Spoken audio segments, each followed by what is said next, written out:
I know many, many people who were really good at what they did. Maybe they were the best business development person, the best HR expert on compliance, the best whatever, and they got promoted into a role that I'm not always sure they wanted. Welcome to the Joy Powered Workspace podcast, where we help HR and business leaders embrace joy in the workplace. I'm Susan White, owner of Susan Tinder White Consulting. With me is my dear friend and co-host, JoDee Curtis, owner of Purple Ink, a large-scale HR firm that I'm part of as an executive collaborator. HR Dive published a column of Happy Hour on January 30th, 2024 by Ginger Christ that focused on bad bosses. JoDee, when I saw that title, I had to read the article. She cited research done by Ken and Deborah Covey for a book that they were writing entitled Bad Bosses Ruin Lives, The Building Blocks for Being a Great Boss. In the Covey survey of 703 people, they found that 99.6% reported that they had had a bad boss at some time in their careers. Wow. Yikes. I know. 99.6. It's like there's one person out there who has not had a bad boss, right? Right. At first blush, I really thought that was astounding. But as I think more about it, it's probably a fair percentage because I can think of a bad boss, at least one had. I bet you can too. Yes. Yes. Ugh. So Christ suggested that while only 5% of bosses may actually be evil, there may be 95% of them who don't realize that they are doing things that are causing their staff to think of them as a bad boss. Right. I truly have had probably one or two what I would call bad bosses, neither of which I would call evil, but just not good bosses in all the decades that I have been working. And I have to believe, and I've thought about this a lot since I was getting ready for this particular episode. There's times that I've been a bad boss, and it would not surprise me if you were to interview all the people that have been on my teams over the years, that I hope it wouldn't be 99.6%, but there would be a percentage that would say, Susan, bad boss. I like to think that my intentions were usually always good, but my execution definitely was not. When I was in my early 20s and in the charge of my first teams, I really do shudder to think about the types of things that I did, the way I did, the words I used, the tone I probably used. I think I had a lot of on-the-job training, and unfortunately, there was probably staff members that was the collateral damage. So today, we're going to talk about this because it's a topic that I want to keep learning about because I want to make sure that I'm not a bad boss. JoDee, what about you? Yeah. When I think back over my career, it's difficult for me to say this person was a bad boss, but I did work for people who did do things that not appropriate or did not make for good bosses. So I think overall, I think they were good people, but were they always a good boss? No. Yeah. I think a lot of times they had good intentions and certainly didn't realize the impact they were having on other people. And I would say the same thing about me too. Now that I know so much more about personality styles and Clifton strengths and just the way people work, I think back early in my career on how people just have very different styles than I did, and I didn't appreciate those, or I didn't understand why they didn't work the same way I did. And Yes. so I know there were times and moments and words and actions Mhm. that I'm sure others didn't always appreciate either. So, Yeah. I think now, they always say the Monday morning quarterback, gets everything right. Looking back, I wish I'd used different words. I wish I had done things quicker or done things slower. Who knows? But we can't go back, but we absolutely can keep learning and going forward, right? So Indeed.com posted an article by Lotus Buckner on August 15th, 2024, entitled Eight Types of Bad Bosses. And I thought for our listeners' benefit, we should go through each of these and just see if maybe any of them resonate with us. And certainly, listeners, I hope that some of these resonate with you. So why don't you start us off, JoDee? Yes. So the first one is a boss who is unfriendly. And when I saw that, just one boss I used to work for, it comes to mind so quickly that I thought for the longest time she was so unfriendly. But I began to realize she was super focused. Like she would walk down the hall right next to me and not Oh, smile, not say hello, not say hi. But then later in the day, I might be talking to her one on one and I would love her. oh. But I came to appreciate that she was very focused or very thinking about things, but I sure did think she was awful unfriendly. I wonder if she wasn't a morning person. Maybe she didn't really like, get her Yeah, personality to that mid-afternoon. part of it also. So That's interesting. So the second type of unfriendly boss that Buckner cites is a boss who has poor leadership skills. Now, this resonates with me because I know many, many people who were really good at what they did. Maybe they were the best business development person, the best HR expert on compliance, the best whatever, and they got promoted into a role that I'm not always sure they wanted, but they were the best at something. And so leadership said, we got to put that person in charge. They didn't have any leadership training. They didn't certainly have the kind of empathetic types of skills they ought to have. Even myself, if I knew in the organization I worked, in order to advance, you needed to manage a team of people. Individual contributors could only get so far. So although I think I always would have preferred staying an individual contributor, I took on teams. I managed teams and then even larger teams, then multi-layered teams. And it was because I wanted to advance. I don't think I had that natural leadership skill. number three is a boss who works alone, similar to the example you were just talking about. I worked in the accounting field for 21 years and I don't like to stereotype accountants, but it is somewhat of a stereotype that accountants are more introverted. And I worked with a lot of people who were very strong technically, wanted to do their thing and didn't want to coach and didn't want to mentor. And they just wanted to do their thing and go home at the end of the day. And that we need people with strong technical skills too. You have a boss, or when you are a boss, we need them to communicate with others. Absolutely. Yeah, that is not a solo job. Yeah, when you're a boss, you've got to be collaborative. Um, Number four on his list is a boss who micromanages other employees. Interestingly, I just was reading an article about how micromanagement is like the number one culture killer. Uh, People don't want to have a boss that is breathing down their neck, that wants to go deep in the weeds because employees don't feel like they're trusted when there's a boss who is watching every move they make, asking, is something ready? Is it ready? Is it ready before a due date? Those types of micromanaging techniques, I really do think kills cultures and makes you probably earn that title, bad boss. Number five is a boss who is disrespectful. And I've seen this in others.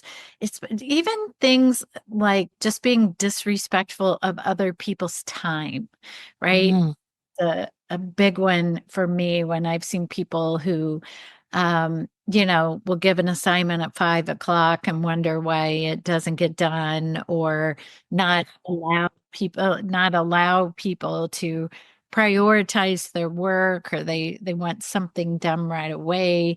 I had a boss once who just expected everyone to go to lunch with him if he was in the office and wanted to go, but yet he might not go until 1 o'clock or 1:30.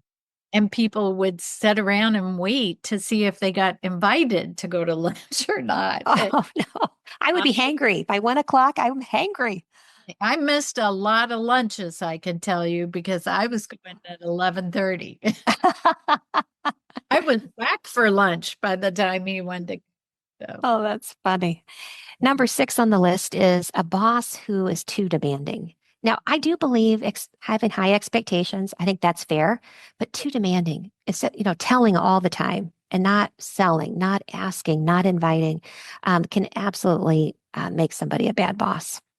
And the next one is a boss who is unhelpful, right? Maybe not giving clear instructions, maybe not allowing enough time to get things done, maybe not teaching or helping someone learn a new skill or delegate appropriately, too. Yeah, oh, very fair. The last one on Buckner's list is a boss who shows hostility. Now, I've been blessed. I've never been around a boss that I felt was hostile, but I know I've talked to many people who have bosses who they feel really came in with anger, would get hot. They would take out frustrations, their stress, their anxiety on employees.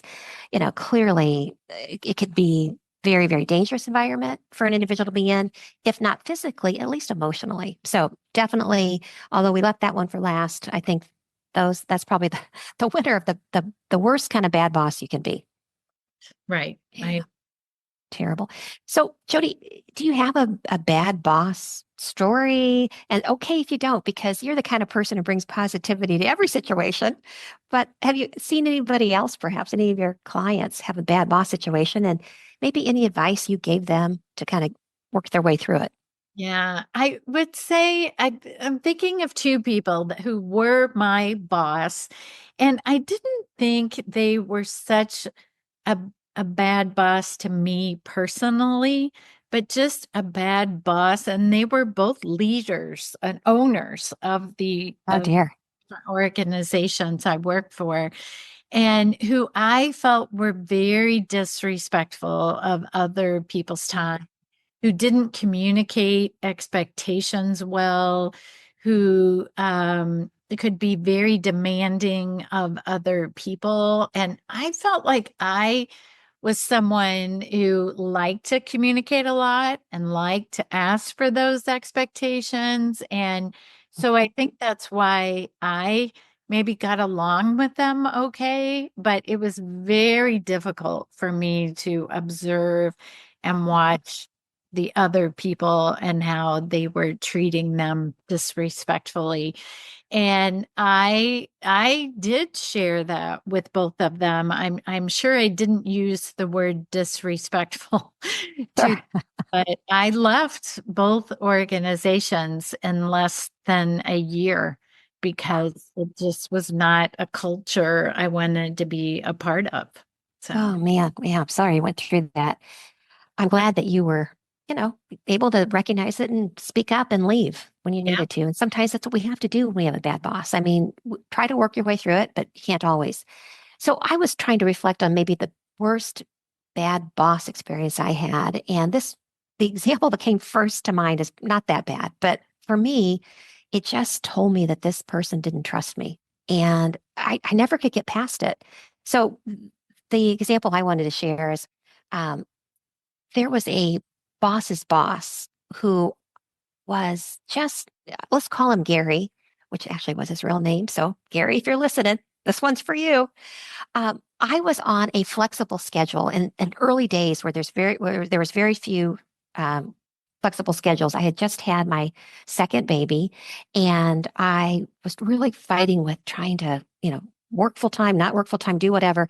So they were going to let me work 7 to 3:30, and that was unusual because virtually everybody else worked 8:15 to 4:45. So I was going to be in an hour and 15 minutes before anyone else, and I was going home an hour and 15 minutes before anybody else.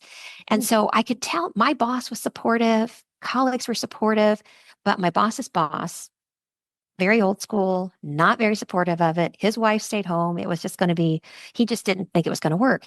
So soon after I started doing this, at 8:30, in fact, I got called into my boss's office, and in there was sitting Gary, his boss. And Gary started in on me about the fact that he'd been calling my office from 7 o'clock until 7:45 before he finally had to get in the car and come to work. And I never answered and I wasn't there. I didn't know what I was pulling. I mean, and my boss was just turning white. He was like, first of all, feeling terrible for me and yet thinking, Susan, how could you have done that? And I mean, I couldn't get a word in edgewise because Gary was going on and on. So finally he gets quiet and my boss says, Susan, can you explain? I said, I've been here since 7 a.m. this morning. My phone has not rung. Um, what number were you calling?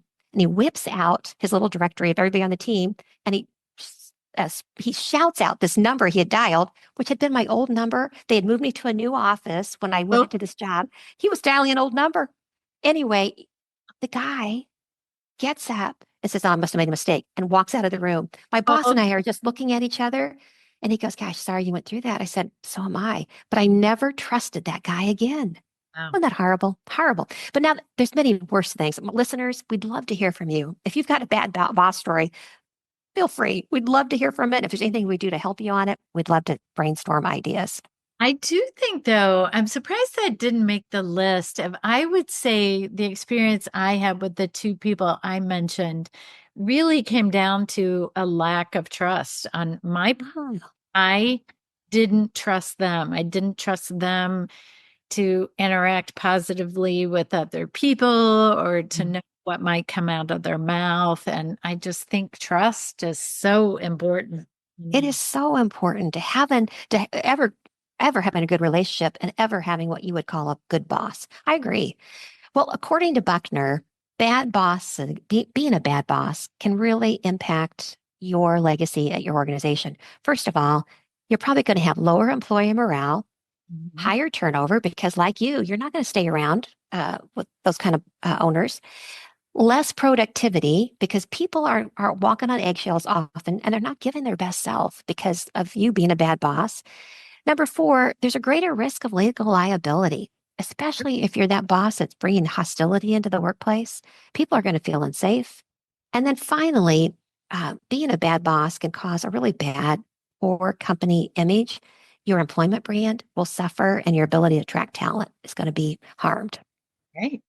So, listeners who are suffering under a bad boss, Buckner suggests take notes, collect evidence if you need to, talk with your fellow employees, contact the HR department. Perhaps they can be your advocate and or approach your supervisor directly. Maybe your boss doesn't understand what you're perceiving about them. Maybe they don't understand the impact of the words they're using, the tone, their technique. I know that doesn't work for everyone. Some of your listeners are going to say, I've tried that and it blew back on me. So you have to really judge the situation. Any other advice you might have, JoDee? Well, I just don't think, and I know not all of our examples were about a hostile work environment for sure, but I feel so strongly about the importance of working in joy-powered environments and joy Yes. place cultures. And I don't think people should put up with that. And if you can have those conversations with whether it's with them or with someone else, but don't hang around, right? Vote with your feet. And I get it. I'm hoping that none of you feel you're being held hostage with the place you are. Some people do feel they have golden handcuffs, that whatever they're receiving on the reward side, whatever the benefit of it is, outweighs this bad boss. If so, I would still be thinking about an exit strategy. Yeah, simultaneously. Well, for listeners who are bosses today or hope to be bosses someday, or maybe you're an HR professional that you're coaching the bosses in your organization, I really do encourage you to read Ken and Deborah Covey's book. The authors, I think, give some really good advice on utilizing 14 building blocks to create great bosses.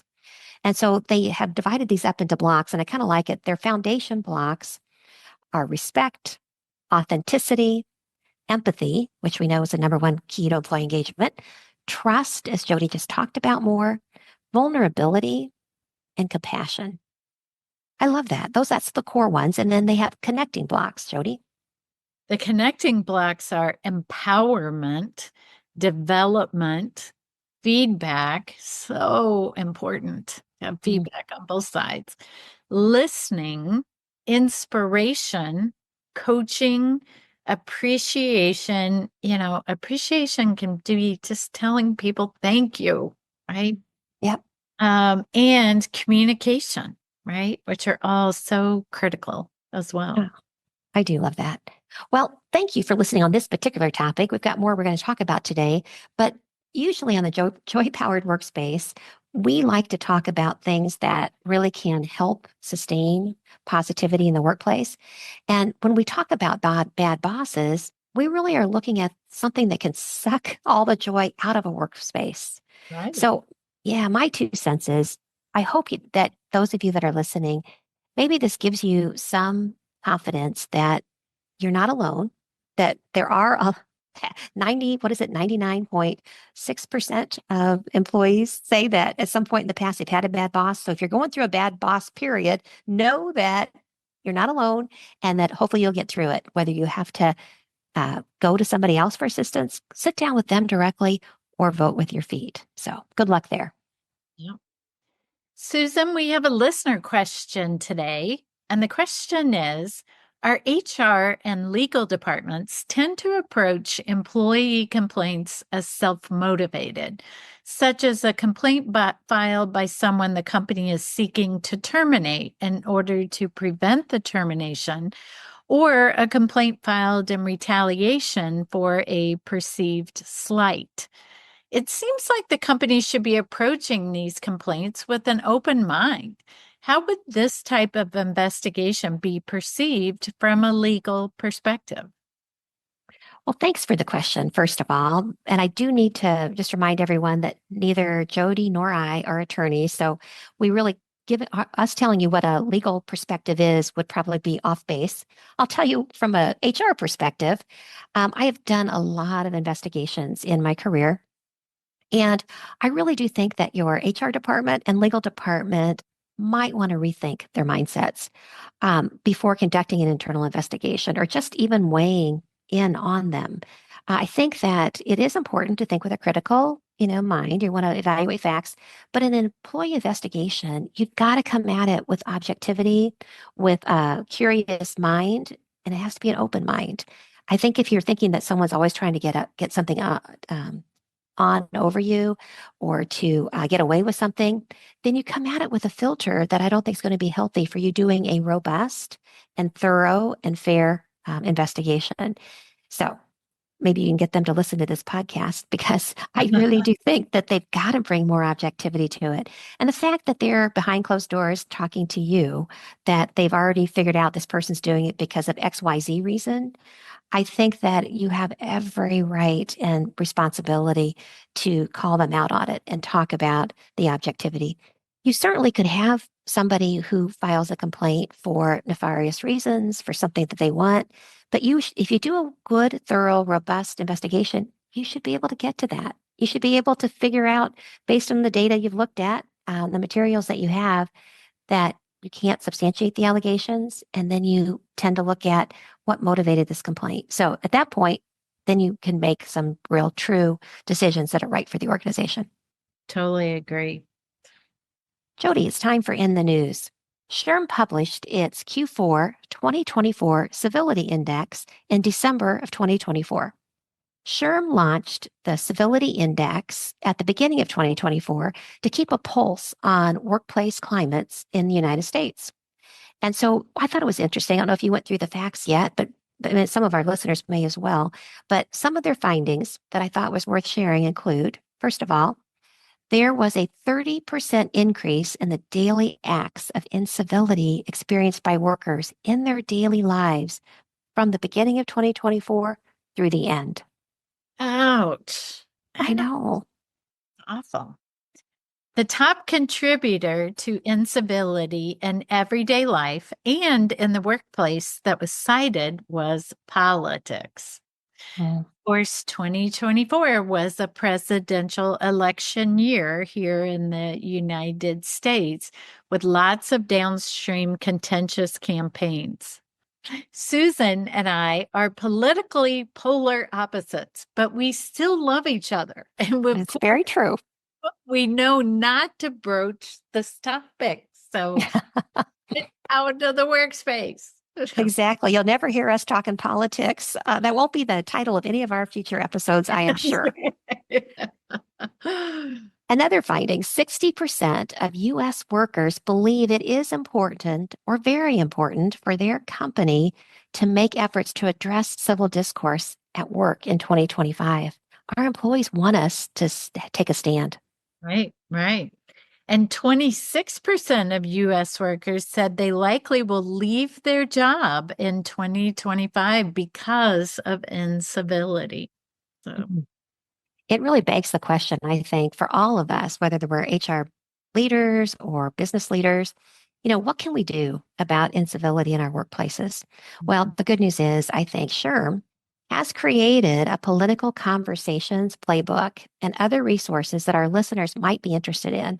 We're going to put a link in our show notes so that you can take a better look at this, at not only the SHRM Civility Index, but also the supporting resources that they've created. I really think it's worth you considering implementing some type of civility work in your places of employment. yeah, I agree. And I took a look at this playbook as well, and it's solid. There are some great ideas and different things organizations can do that are Great. difficult. So, Mm,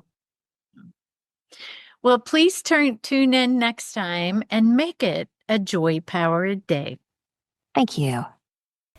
If you would like SHRM recertification credit for listening to this podcast, please visit getjoypowered.com/SHRM.